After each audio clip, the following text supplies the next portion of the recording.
Ukraine says it chased Russian soldiers out of a village in eastern Donetsk by sharing video of fleeing vehicles and troops. Footage released by Ukraine's defense ministry shows artillery barrage and aerial footage of more than a dozen soldiers running down the street and being targeted by tanks in what appears to be a drone strike. The footage is captioned "Enemy Fleeing to Order." In the frantic video, it also shows as soldiers planting the Ukrainian flag MLT. For 2.5 months, Ukraine has withheld its heavily armed, Western-trained brigades as other forces cleared minefields and destroyed artillery houses behind the first wave of defense. After one Russian mill blogger claimed that the foreground of Robotyne had been demined, the informational sphere lit up with alleged pictures of British Challenger 2 tanks and American Stryker infantry fighting vehicles, IFVs, in the area.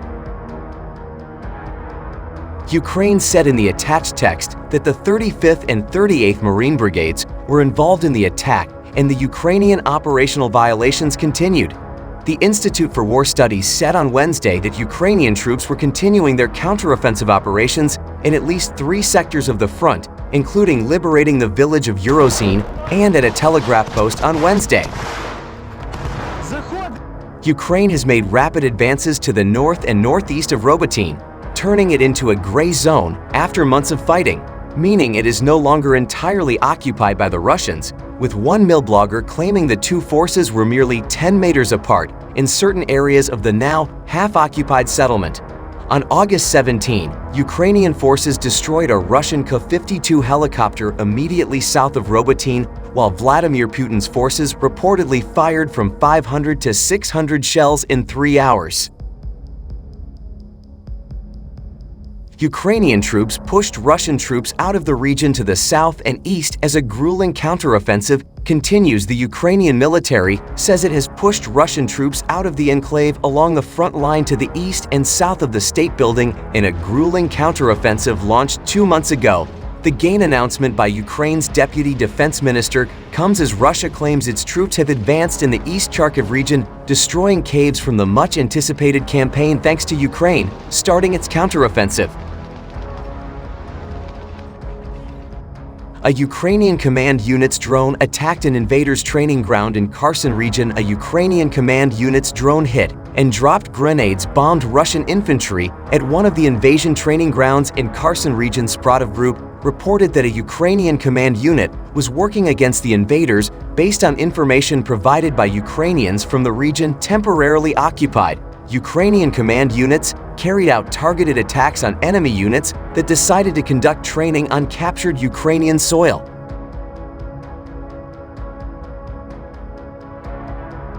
Ukrainian forces have made recapturing the southeastern city of Melitopol the key objective in their counteroffensive as they attempt to pierce through the 1,000-kilometer front line. That could split Russian forces into two and cut supply lines to units farther west. Russia currently controls the whole Sea of Azov coast.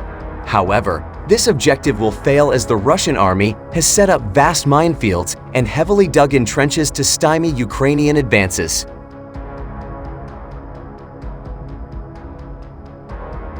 Spoke with a former U.S. intelligence director, as well as conducting a deep dive into the latest developments on the front line to show the devastating effects of Ukraine's elite units as they lead the next phase of the counteroffensive. Elements of Ukraine's finest brigades have been unleashed into its counteroffensive, sparking a rapid flurry of advances after months of sluggish operations. Across the 600-mile front line, two acute attacks in the center are racing through static Russian fortifications, having reportedly demined miles of territory and destroyed artillery stores deep in the occupied regions with the help of UK-supplied long-range missiles. Units of Ukraine's 4 prized Marine brigades, the 35th to 38th, are currently stationed along the Donetsk/Zaporizhzhia border, proceeding down a spinal attack towards Berdyansk on the coast of the Sea of Azov. Russian mill blogger reports cannot be taken at face value, but these claims appeared to have some basis in fact at the least, Mr. Horel said. Tracking brigades is not difficult for those on the ground. It was the first sign of Ukraine's 2,000-person 82nd Air Assault Brigade, as well as its sister air assault unit, the 46th Brigade.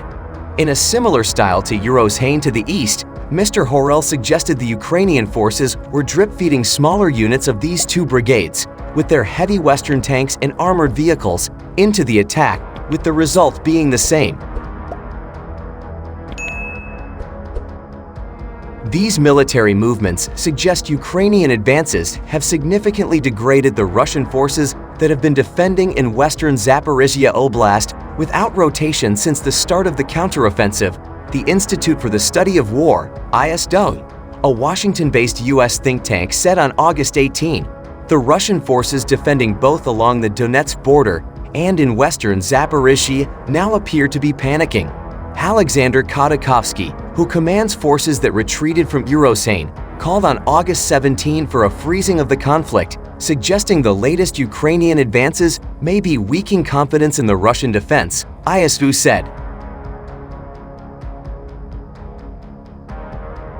In the annals of world military history, this has happened quite often when you have stalemates along an extended border, Mark Voiger told Newsweek. He is a former special advisor for Russian and Eurasian affairs to then-commander of U.S. Army Europe General Ben Hodges. As Ukraine seeks an elusive breakthrough in southern Zaporizhia and southeastern Donetsk oblasts, Russian forces are on the offensive in northeastern Luhansk and Kharkiv.